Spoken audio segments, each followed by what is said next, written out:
Have you wondered what to do if you're just constantly afraid of how you will feel the next day if you're having trouble sleeping?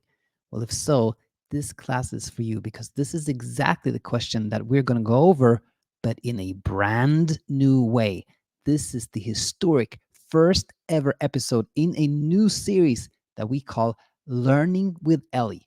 We're going to see how AI, trained by myself, answers this question as well as myself. Hope you'll find a lot of value here.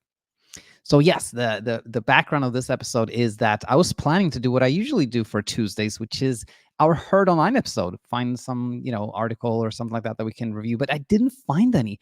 And I was like, what am I gonna do? And then the thought popped up, like, oh, I had this other idea. I had this idea that we could showcase how like this Chat GPT bot that I've been training answers questions, and then I can expand on those questions, and it could be a little bit like man versus machine, but more so it's kind of like man and machine like learning together more than anything else. So without further ado, let's try this new format, and then we'll go from there. But I hope that this will be really helpful, and this will sort of actually be a mining the questions comment in a way, because the question that we're going to pose to Ellie today comes from a comment from a few days ago. Let's look at that one first. This is from Kelsey, and it's actually comments on a Mining the Comments episode.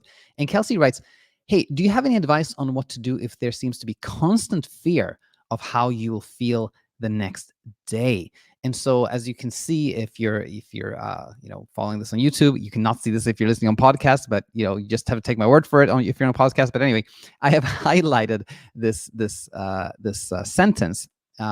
So what we're going to do is now head over to the playground, like ChatGPT's playground, where you can train your model. So a model is basically, like, you can think of it as a software that you have, fed information, and I have fed our bot here, Ellie, many hundreds of questions, questions and answers that I have saved as I've been working with people. So this is what the interface looks like, and we are gonna basically just paste the question here. Oh, that was the wrong thing to paste. So going back here, copy this. I'm going to copy this question from Kelsey, and then we are going to paste it here in our playground, and we're going to see what Ellie replies. So the question again is, hey, do you have any advice on what to do if there seems to be a constant fear of how you'll feel the next day? Let's submit this question.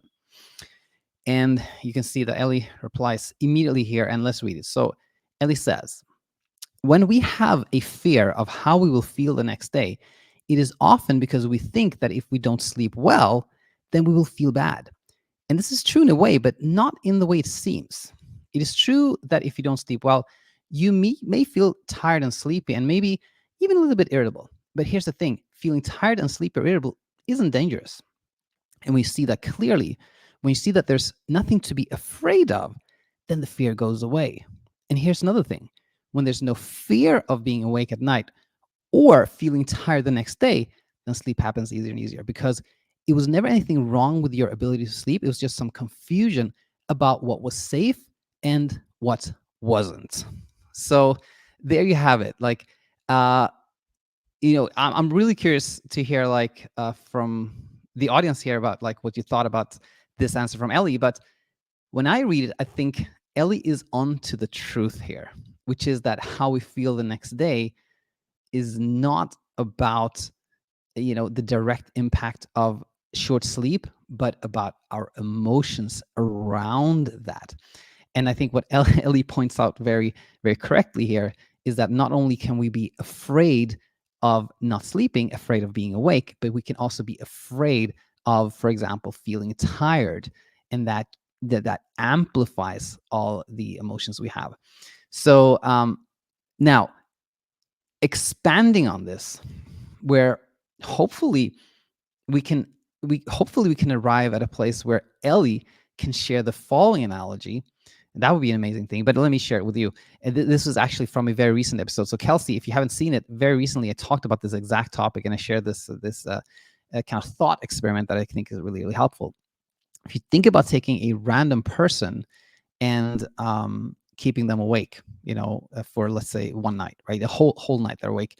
And then you ask them, how do you feel today?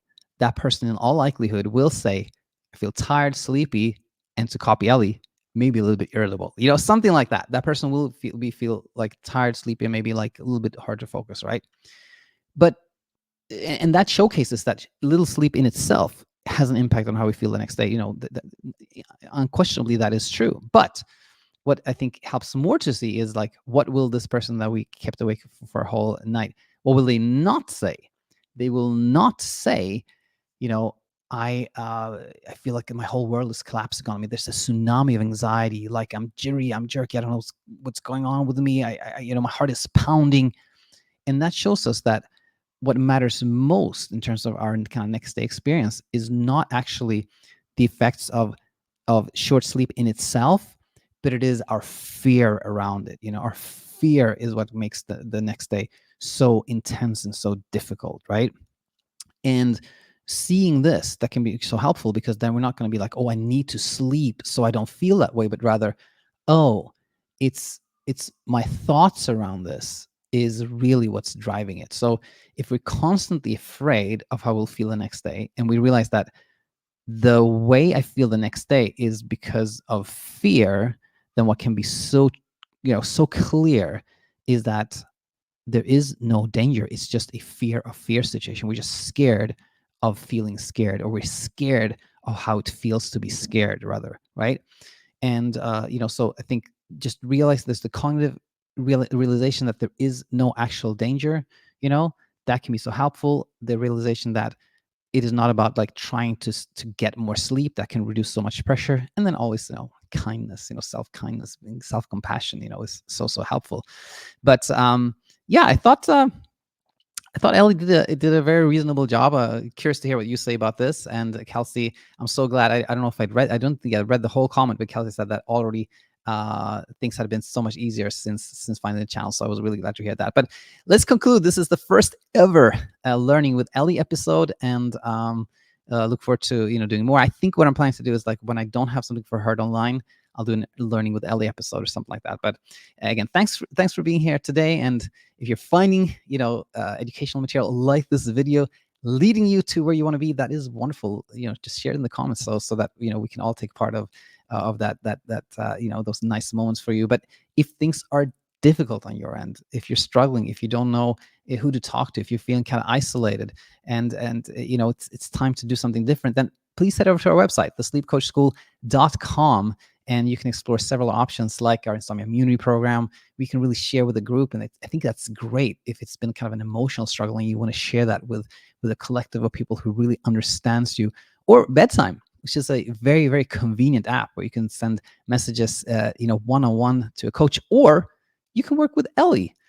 Or you can also, on our website, find ways to schedule calls with myself and our coaches, our other coaches as well. So do check that out. Thanks for today, and look forward to having you back real soon. Bye for now.